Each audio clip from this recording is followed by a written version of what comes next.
가장 중요한 것이 있다면, 혹은 이 세상에서 가장 아름다운 것이 있다면 그것은 생명입니다. 우리는 문득 생명의 경이로움에 감탄하곤 합니다. 길가에 아무렇게나 핀 들꽃을 보아도 너무 아름답죠. 누가 이렇게 아름다운 꽃을 과연 만들 수 있을까? 비록 곧 시들어버릴 꽃이라고 할지라도 하나님의 창조의 오묘함에 감탄을 금할 수 없게 되는 거죠. 그래서 시편 139편 14절을 보면 내가 주께 감사하옴은 나를 지으심이 신묘막측하심이라. 주의 행사의 기이함을 내 영혼이 잘 아나이다 라고 말씀하고 있습니다. 저희는 지난 주간에 뉴욕에 있는 저희 딸내미 집에 가서 온종일 집안에 갇혀서, 요새 집콕이라고 그러더라고요. 아기만 봤습니다. 또 코로나 바이러스도 검사해야 된다 그래서 둘이 또 같이 가서 검사를 했습니다. 네거티브 나왔고요.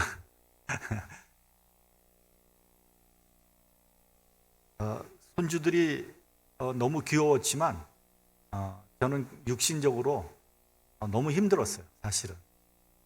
왜냐하면은 그 뉴욕 그 브루클린의 조그만 아파트 방 2개짜리, 정말 속된 말로 코딱지만한 그런 아파트에서 애들 둘, 저희 내외, 그리고 사위 제 딸, 걔네들도 다 재택근무하잖아요. 너무 답답한 거예요. 복잡하고. 화장실 하나, 샤워실 하나, 줄 서서 기다려야 돼. 먹는 것도 내 마음대로 못 먹고요. 또 복장도 제 마음대로 할 수 없고 너무 답답하더라고요.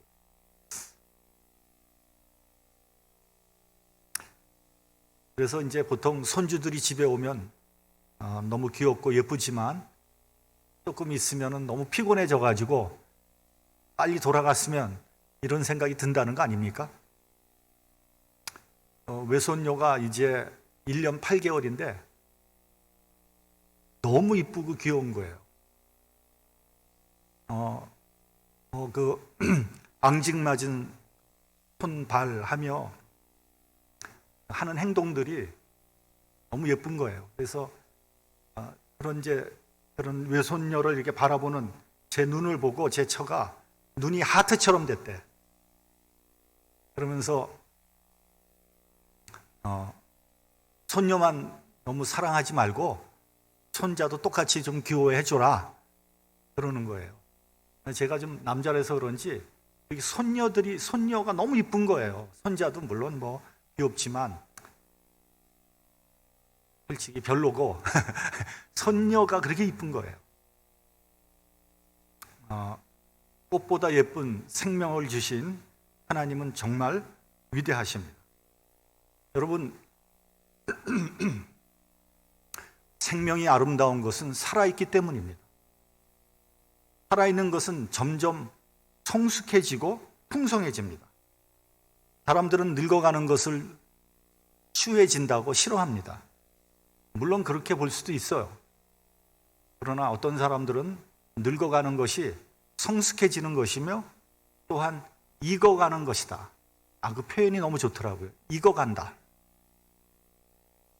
여러분, 생명은요, 또 다른 생명을 생산하고 또 다른 생명과 연계되는 겁니다. 여러분, 이것은요, 우리가 비록 나이가 들어도 이 생명은 연계되어 있는 거예요. 다른 젊은 생명과 연계되어 있는 거예요. 그렇지 않습니까? 늙은 사람이 있으면 젊은 사람도 있는 거고, 젊은 사람들이 있으면 나이 든 사람이 있어야 되는 거예요. 교회도 젊은 사람들만 있으면 좋지 않아요. 나이 든 사람도 있고 젊은 사람들이 이렇게 조화를 이루어야지 교회가 건강한 거 아니겠습니까? 생명은 시들어가는 것이 아니라 풍성해지고 향상되어 가는 거예요. 생명은 가치를 창출합니다. 모든 가치의 근거는 생명에 있는 거예요. 그렇기 때문에 생명은 살아있을 때 가치가 있는 것이고 아름다운 것이지, 일단 죽으면 가치도 없어지고 더 이상 아름답지도 않습니다. 아무리 사랑하는 사람이라고 할지라도 죽으면 땅속에 묻을 수밖에 없어요. 냄새가 나고 썩어버리기 때문입니다. 죽음은 모든 가치를 말살해 버리는 거예요. 성경에서 하나님은 아브라함과 이삭과 야곱의 하나님이라고 말씀하고 있습니다. 하나님은 죽은 자의 하나님이 아니고 산 자의 하나님이란 의미입니다. 이 말씀은 아브라함과 이삭과 야곱이 육신적으로는 죽었지만 영적으로는 하나님 안에서 살아있다는 거예요. 그러므로 하나님이 위대한 것은 하나님 지금도 살아계신 영원한 하나님이요 부활의 하나님이신 거예요. 그러므로 하나님을 믿는 자들은 죽은 후에도 영원한 하나님을 만나게 될 것이고 영생을 소유하게 될 것입니다. 이것이 기독교의 믿음이고 기독교의 가치고 기독교의 아름다움인 거예요. 우리 본문 11절을 한번 같이 봉독을 하겠습니다. 시작. 주 여호와의 말씀에 나의 삶을 두고 맹세하노니 나는 악인의 죽는 것을 기뻐하지 아니하고 악인이 그 길에서 돌이켜 떠나서 사는 것을 기뻐하노라. 이스라엘 족속아 돌이키고 돌이키라. 너희 악한 길에서 떠나라. 어찌 죽고자 하느냐 하셨다 하라. 악인이 죽는 것을 기뻐하지 아니한다고 하셨어요. 그리고 하나님은 악인이 그 길에서 돌이켜 떠나서 사는 것을 기뻐한다 그랬어요. 그렇기 때문에 이스라엘 족속아 돌이키고 돌이키라. 어찌 너희가 죽고자 하느냐 이렇게 말씀하고 계신 거예요. 이 말씀을 들으면 조금 의아한 생각이 듭니다. 우리가 죽고자 한다니요. 우리가 살려고 얼마나 몸부림을 치는데 죽으려고 한다니, 이건 당치도 않은 말씀입니다. 여러분, 인간은 누구나 살려고 하지 죽으려고 하는 사람은 단 한 사람도 없습니다. 병들어도 살고 싶고요. 죽을 병이 들어도 살고 싶고요. 아무리 가난해도 살고 싶은 거예요. 나이가 100살을 먹어도 죽고 싶은 사람 한 사람도 없습니다. 나이 드신 분들 그 신방을 가면 덕담을 하죠. 아유, 백수 하시겠어요? 그러면 그분들이 아유, 망치해라 그런 소리 하지 마세요 그러면서 되게 좋아해요. 예. 누가 안 그렇겠습니까?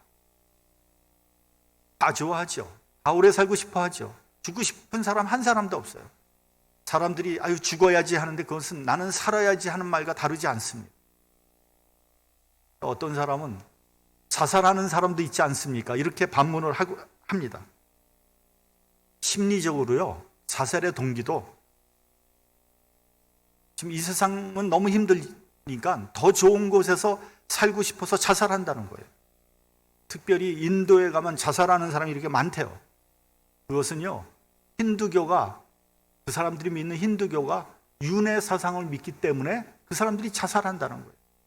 그러니까 이번 세상에는 더 이상 소망이 없기 때문에 죽고 다음 세상에서 좀 더 나은 삶으로 태어나기를 기대하는 거죠. 우리나라 사람들도 자살을 많이 한다는 거 아닙니까? 근데 우리나라 사람들이 하는 자살은 조금 다른 것 같아요. 우리나라 사람들은요, 죽으면은 없어진다고 생각하는 거예요. 사라진다. 그러니까 이 이 어려운 세상, 이 힘든 세상 그냥 이렇게 사느니 차라리 그냥 없어지는 것이 낫지 않겠냐, 이렇게 생각하는 거죠.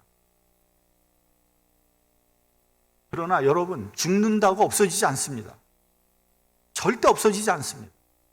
죽는다는 것은요, 또 다른 삶으로 가는, 또 다른 차원의 삶으로 가는 그런 관문에 불과한 거예요.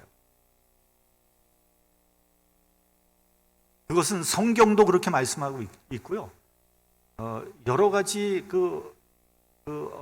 의학적으로도 그런 것들이 많이 증명되고 있어요. 사실은 여러분들이 모르는 것뿐이지. 여러분, 생명은 필연적인 면이 있고요, 선택적인 면이 있습니다. 우리가 태어날 때 내가 태어나고 싶어서 태어난 사람 한 사람도 없잖아요. 나의 의지하고는 관계없이 우리는 태어난 거예요.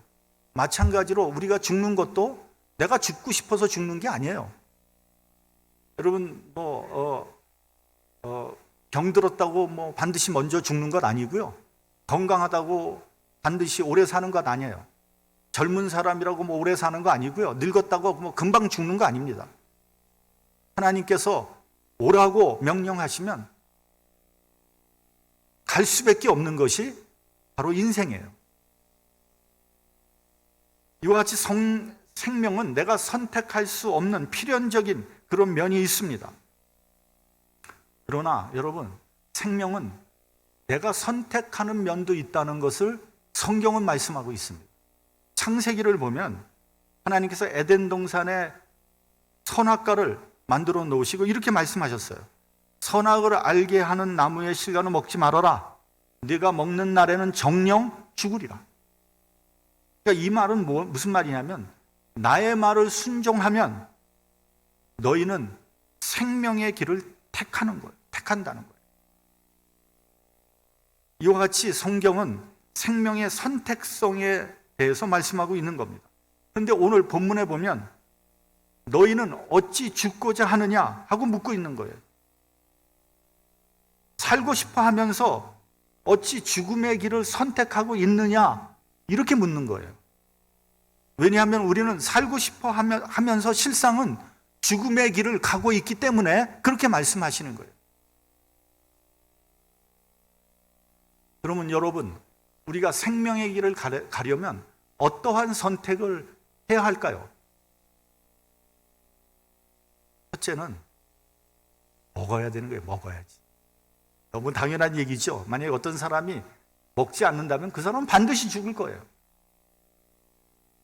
전에 옛날에 전두환 독재 정권 때 그 당시 야당의 총재는 김영삼 씨였습니다. 김영삼 씨를 국회에서 제명시켜 버렸어요. 김영삼 씨가 독재 항거하면서 1983년에 민주화를 위해서 단식을 합니다. 죽음을 각오하고 단식을 하는 거예요. 23일을 단식하다가 죽을 것 같으니까 단식을 풀었어요. 그리고 단식에서 회복해서 이 사람이 아주 재밌는 말을 했어요. 경상도 사투리를 써가면서 사람은 먹어야 산대, 굶으면 죽는데, 그 말을 했다는 거예요. 이렇게 생명의 주도권은 하나님에게 있지만 살려고 한다면 우리는 잘 먹어야 돼요. 근데 여기서 여러분, 잘 먹는다는 게 무슨 말이냐 하는 거예요. 좋은 거 먹어요. 여기 주부들, 어머니들이 딱 이제 남는 거 먹잖아요. 남는 거, 그런 거 먹는데 그렇게 먹지 말고요, 좀 좋은 거 드시기 바랍니다. 이렇게 보면 남는 거 먹는다고 오래된 거 먹고 그러면 또 새 거가 또 오래되잖아요. 그럼 그것도 나중에 또 그럼 무슨 짓 하는 거예요, 그게? 그냥 좋은 거 드세요. 그래야지 건강해지는 거예요. 또 적당히 절제하면서 먹어야 하는 거예요. 어저께 이진옥 집사님하고 토요일 아침에 식사를 하는데 너무 조금 드시더라고요. 깜짝 놀라요. 왜 이렇게 조금 드시냐? 맛있는데 그랬더니 절제하는 거예요. 이진욱 집사님 되게 오래 사실 것 같아요. 백수 하시겠어요? 예.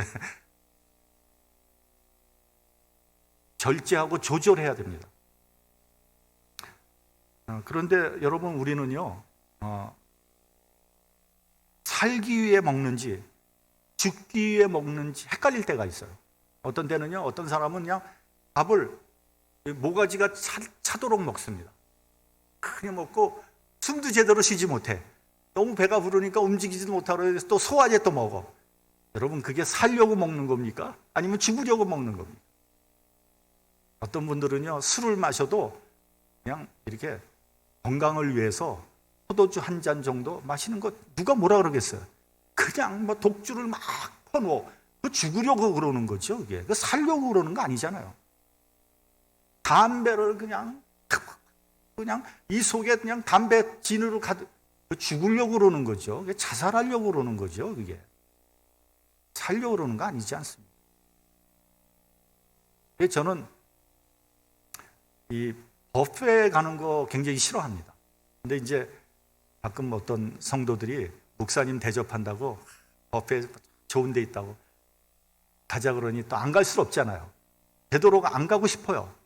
왜냐하면 뷔페는요, 먹으려고 먹는 것이 아니라 살려고 먹는 것이 아니라 죽으려고 먹는 것 같기 때문에 그런 거예요.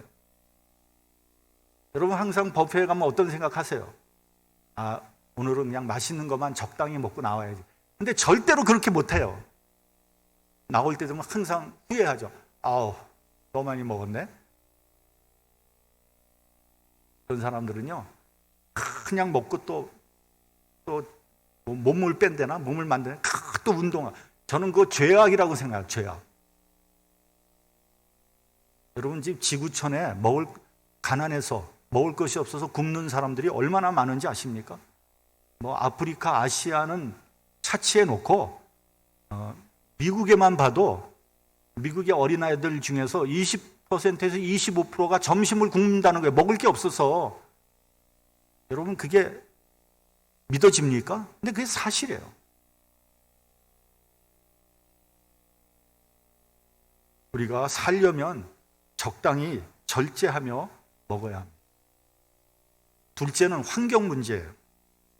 여러분, 생명체는 환경에 적응하면서 환경에 의존하면서 살 수밖에 없는 거예요.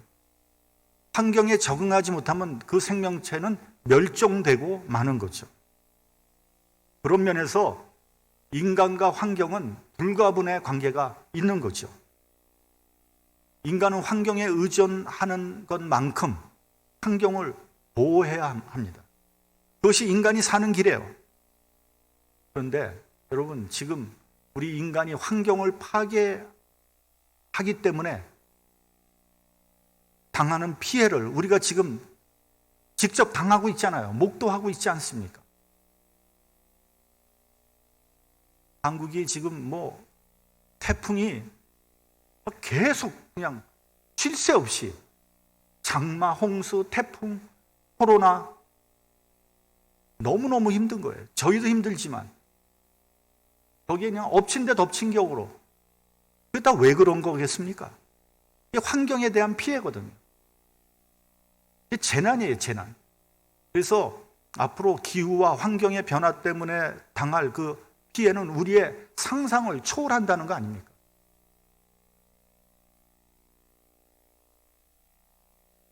인간이 환경과 더불어 살려고 하는 것인지, 환경을 파괴함으로써 스스로 멸망의 길로 가고 있는 것인지 참 걱정이 되는 거예요. 셋째는 소유입니다. 소유. 우리가 살아가기 위해서는 적당한 소유가 있어야 돼요. 너무 없으면 부차해지잖아요. 그리고 민폐를 끼치게 되잖아요. 근데 또 너무 많아도 이건 문제가 되는 거예요. 그래서 잠언 30장을 보면 나를 가난하게도 마옵시고 부하게도 마옵시고 오직 필요한 양식으로 나를 먹이시옵소서라고 했습니다. 너무 가난하면요, 그래서 먹고 살기조차 어려우면 이 상대적인 박탈감이 오는 거예요. 그래서 나중에 결국 어떻게 되냐? 하나님을 원망하게 되는 거예요. 왜 나에게 이렇게, 나를 이렇게 힘들게 살게 하십니까? 하나님 원망하게 되는 거예요. 이스라엘 백성들이 하나님 원망하다가 결국 광야에서 다 죽은 거 아닙니까? 어느 가난한 목사님이 이렇게 말하는 걸 들은 적이 있어요. 기도해 주시는 분도 고맙지만 봉투 주는 분이 더 고맙더라. 여러분, 목사님이 이 정도로 구차해지면 그분으로부터 무슨 영적인 말씀을 받을 수 있겠습니까? 또 여러분, 너무 부유하면, 너무 많은 것을 가지고 있으면요, 부족한 것이 없기 때문에 하나님을 의지하지 않게 되는 거예요. 신앙을 어떤 도덕적인 선, 이런 거로 만족하게 되는 거예요. 이런 사람들이 이제 흔히 하는 말이 이런 얘기예요. 결국 종교라는 게 착하게 살라는 거 아닙니까?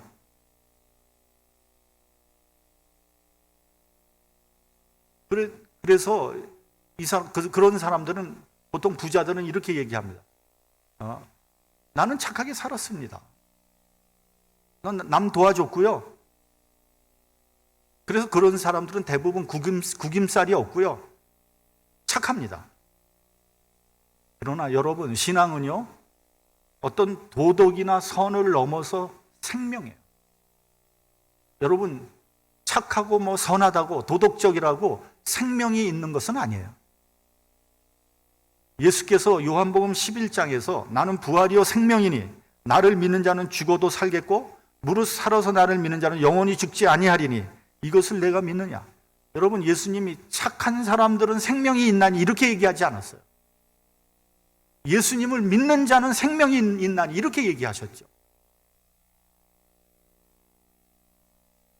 그러므로 우리가 잘 살려고 하고 부자가 되려고 노력하는데 그것이 과연 생명의 길인지 아니면 죽음을 향해서 가는 길인지 한번 잘 생각해 봐야 돼요. 마지막으로는 평안입니다. 평안이 있어야 돼요. 생명은 사랑과 평안 속에 있는 거예요. 사랑이 있는 곳에 생명이 있고요, 미움이 있는 곳에 죽음이 있습니다. 그렇기 때문에 여러분, 우리가 사는 전 분야에 있어서 평안해야 돼요. 그래야 우리에게 생명이 있는 거예요. 평안하다는 말은요, 편하다는 말하고 다른 거예요. 하나님의 평안이 우리 안에 있어야 된다는 말이에요. 쉽게 말하면 이렇게 얘기할 수 있습니다. 미워하고 싸우면 죽는다는 거예요. 사랑해야 그 안에 생명이 있는 거예요. 평안이 있고 생명이 있는 거예요. 전쟁터에 가면은 거기에 생명이 있습니까? 거기에는 그냥 온통 투쟁과 죽음밖에 더 있습니까? 여러분, 가정이 불화해 보십시오. 자녀들의 마음이 황폐해지고요, 죽고 싶어 합니다. 그래서 문제의 청소년을 보면 그 뒤에 문제의 가정이 있는 거예요. 어떤 좀 어리석은, 좀 부족한 부모는 이렇게 말합니다. 네가 뭐가 부족하냐? 먹여주고, 철 따라 옷 사주고, 공부시켜주는데 뭐가 문제냐? 여러분, 돈으로 모든 문제가 해결되지 않습니다. 마음의 평안이 없으면요, 몸과 마음이 죽는 거예요. 집안이 맨날 그냥 난리고 말이죠. 복잡하고 서로 미워하고 싸우고 하면 그 안에 생명이 없는 거예요. 살려고 한다면서 미워하고 분쟁한다면 사는 것이 아니라 죽는 거예요. 이와 같이 우리는 살기를 원하면서 실상 죽는 길을 가고 있다는 거예요. 살기를 원하면서 하는 짓을 보면 죽는 짓만 하고 있다는 거예요. 특히 하나님을 저버릴 때 우리는 살아있는 것 같지만 실상은 죽은 거예요. 생명이 없는 거예요. 스스로 멸망의 길을 가는 겁니다. 신앙의 생명이 있는 거예요. 그래서 오늘 본문을 보면 너희가 어찌하여 죽고자 하느냐라고 말씀하고 계신 거예요. 건강을 원하면서 절제하지 못하고, 오래 살기를 원하면서 마음을 지키지 못하고, 하나님을 부인하는 사람은 스스로 죽음의 길을 선택하고 있다는 거죠. 여러분, 죄는 뼈를 마르게 하고 골수의 진액을 마르게 합니다. 정신을 혼미하게 하고 영혼을 병들게 합니다. 죄는 사망의 원인입니다. 만일 우리가 죄에서 떠나지 못하고 죄의 길에 그대로 서 있다면 우리는 살려고 하는 것이 아니라 죽으려고 하는 거예요. 어찌 죽고자 하느냐 하는 말씀의 뜻은 바로 거기에 있습니다. 유대인들은 자신들이 죄인임을 알고 있었어요. 그리고 하나님께서는 죄인을 심판하시는 분이라는 것도 너무 잘 알고 있었어요. 그러나 그들은 회개하지 않았어요. 그렇기 때문에 그들에게 소망이 없었어요. 멸망할 수밖에 없었습니다. 다 망했어요. 죽음밖에 남은 것이 없어요. 그런데 오늘 본문을 보면 우리에게 살 길이 있다고 했어요. 내게는 길이 없지만 하나님에게는 길이 있습니다. 나의 의가 아니라 하나님의 의를 추구해야 되는 거예요. 그러므로 나의 의는 포기해야 됩니다. 나의 의를 의지했다가는 멸망의 길을 가게 되는 거예요. 본문 13절을 보면요, 이렇게 되어 있습니다.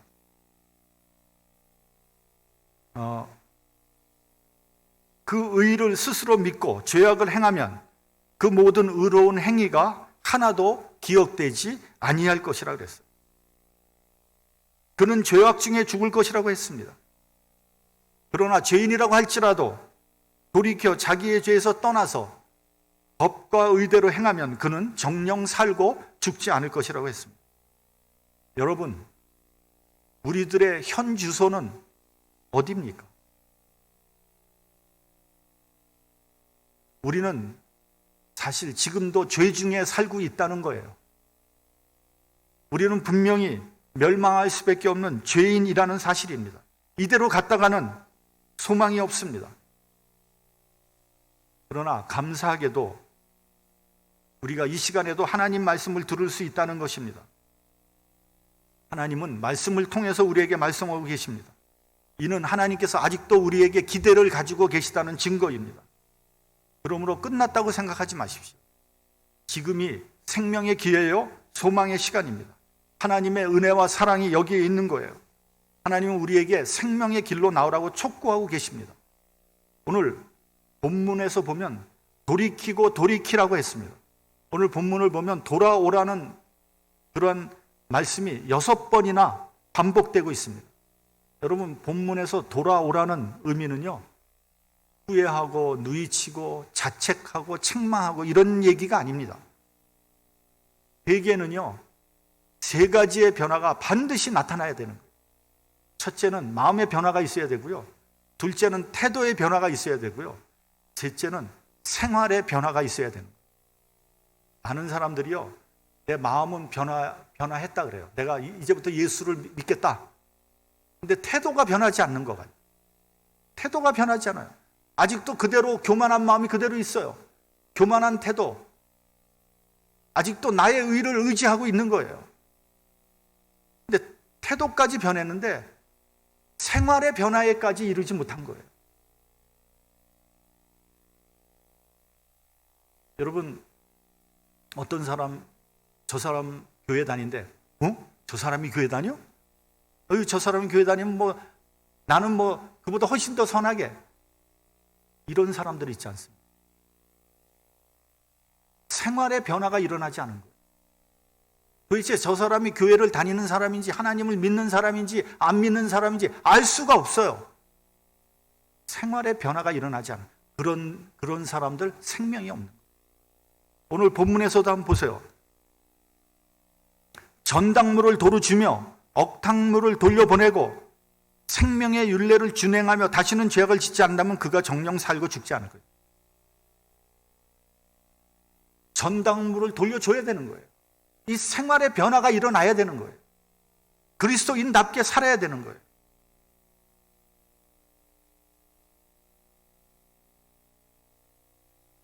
그래서 본문에서 너희는 돌이키고 돌이키라.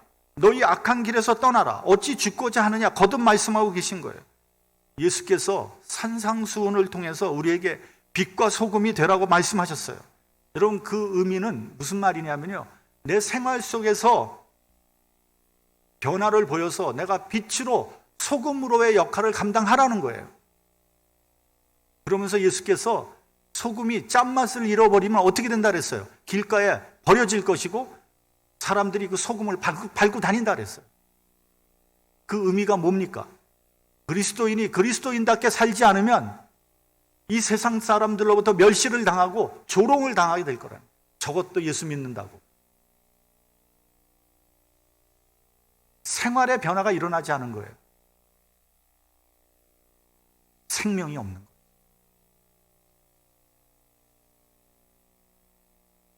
저는 지금이 개신교회의 위기라고 생각합니다.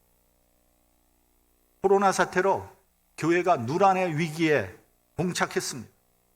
한국에서 대형 교회도 헌금이 반으로 줄었대요. 대형 교회도 한국이 지금 어렵대요. 그러니 중소형 교회는 말해서 뭐 하겠습니까? 전문가의 예상에 의하면 이 코로나 사태가 지나가면 한국의 교회에 반이 문 닫지 않을까, 그렇게 예상하는 전문가들도 있습니다.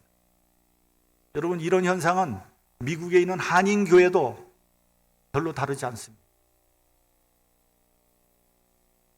그런데 여러분, 가만히 보면 코로나 사태로 교회가 위기를 맞은 것이 아니고요, 그동안에 여러 가지 문제들이 쌓이고 쌓인 것이 이 코로나 문제로 이 세상에 그 실체가 드러난 거예요. 여러분, 이 사회는요, 교회에 어떤 기대를 가지고 있었습니다. 그래도 교회 다니는 사람들은 좀 낫겠지. 하나님 믿는 사람들이니까 우리들보다 훨씬 낫겠지. 뭐가 달라도 좀 다를 거야. 목사님도 존경의 대상이었어요. 성직자니까 모든 면에서 모범이 되겠지. 뭔가 속세를 떠난 그런 모습이 있겠지. 그분들은 깨끗하고 청렴할 거야. 사랑의 종교라고 했으니까 사랑이 많을 거야. 아마 최소한도 이 정도는 기대를 했던 거죠. 그리고 과거에 교회에서 그런 모습을 보여줬어요. 이 사회에서 소외되고 도움이 필요한 곳에 어김없이 교회가 있었고 그리스도인들이 있었어요. 교회는 힘없고 약한 사람들 편에 서 있었습니다. 힘들고 굳은 일을 그리스도인들이 도맡아 했어요. 어려운 일이 있는 곳에 보면 그리스도인들이 있었어요. 곳곳에서 손해보고 희생하고 헌신했습니다. 그래서 우리나라가 힘들었을 때, 어두웠던 시절에 교회가 빛과 소금의 역할을 했습니다. 기독교가 우리나라를 정신적으로, 사상적으로, 영적으로 이끌고 왔습니다. 그런데 언제부턴가 교회와 기독교인들이 개인의 눈살을 찌푸리게 할 때가 많았습니다. 교회에서 재정적인 부정, 성적인 부정, 이런 이야기들이 신문지상에서 얼마나 많이 나왔습니까? 교회를 마치 개인 소유인 양 세습했어요. 한국의 대형 교회 중에서 세습을 한 교회들이 셀 수 없이 많습니다. 일전에 한국에 세습을 한 대형 교회에 다니는 분하고 얘기를 할 기회가 있었습니다. 그때 제가 그 세습에 대해서 비판을 했거든요. 그랬더니 이분이 정색을 하면서 눈을 똑바로 뜨면서, 아니 목사님은 우리 교회 사정도 알지 못하면서 어떻게 그런 말을 하냐는 거예요. 아니 무슨 사정이 있길래, 무슨 말 못할 사정이 있길래 자기 아들한테 세습을 해야 돼요. 어떤 목사는, 또 대표적인 대형교회 목사는 자기 아들한테 이 무거운 십자가를 짊어지게 하는, 무거운 십자가는 다른 사람한테 맡기지 왜 자기 아들한테 맡기냐고요. 말도 되지 않는 얘기를. 여러분, 그것이 이해가 되고 상식적입니까? 난 도저히 이해가 안 되는 얘기예요. 그게 교회가 할 일이에요. 북한의 김씨 삼습 세습은 그렇게 비판하면서 교회가 왜 그런 일을 하냐고요. 그런 사람들이 한국의 일반 다른 사람들하고 얘기를 하면 다른 사람들이 그 사람 이해하겠어요? 상식적이라고 얘기하겠어요? 너 완전 또라이 아니야? 이렇게 얘기할 거 아니겠어요? 어떻게 전도를 할 수 있냐고요. 어떻게? 교회가 툭하면 싸우고 갈라지고 서로 미워하고 교인 쟁탈전 벌이고 그렇게 이기적일 수가 없어요. 교인들도 보면 너무 이기적이야. 목사인 저도 교회의 그런 모습을 보면 부끄러운데 세상 사람들이 교회를 어떻게 보겠어요? 세상의 밉상이 된 거예요. 요즘에 보니까 뭐 교회라는 데가 이렇게 모이는 데잖아요. 모이니까 또 코로나 바이러스가 교회에서 많이 생기는 거예요. 교회가 민폐를 끼치고 있는 거예요.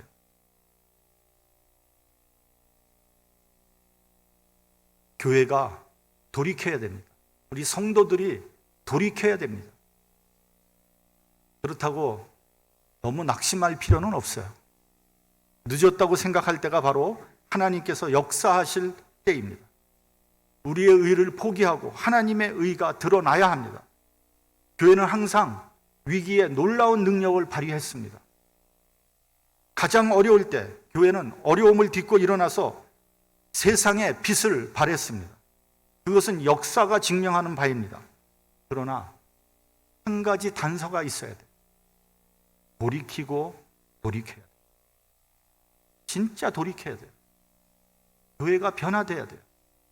회개하고 마음의 변화에서 행동의 변화로 그리고 생활의 변화까지 나아가야 하는 거예요. 그럴 때 하나님께서 비로소 영광을 받으시고요. 교회의 위상이 회복이 될 것입니다. 저와 여러분들 교회가 새롭게 되는데 회개함으로써 일익을 담당하는 하나님의 귀한 성도들이 되시기를 주님의 이름으로 축원합니다. 기도하겠습니다.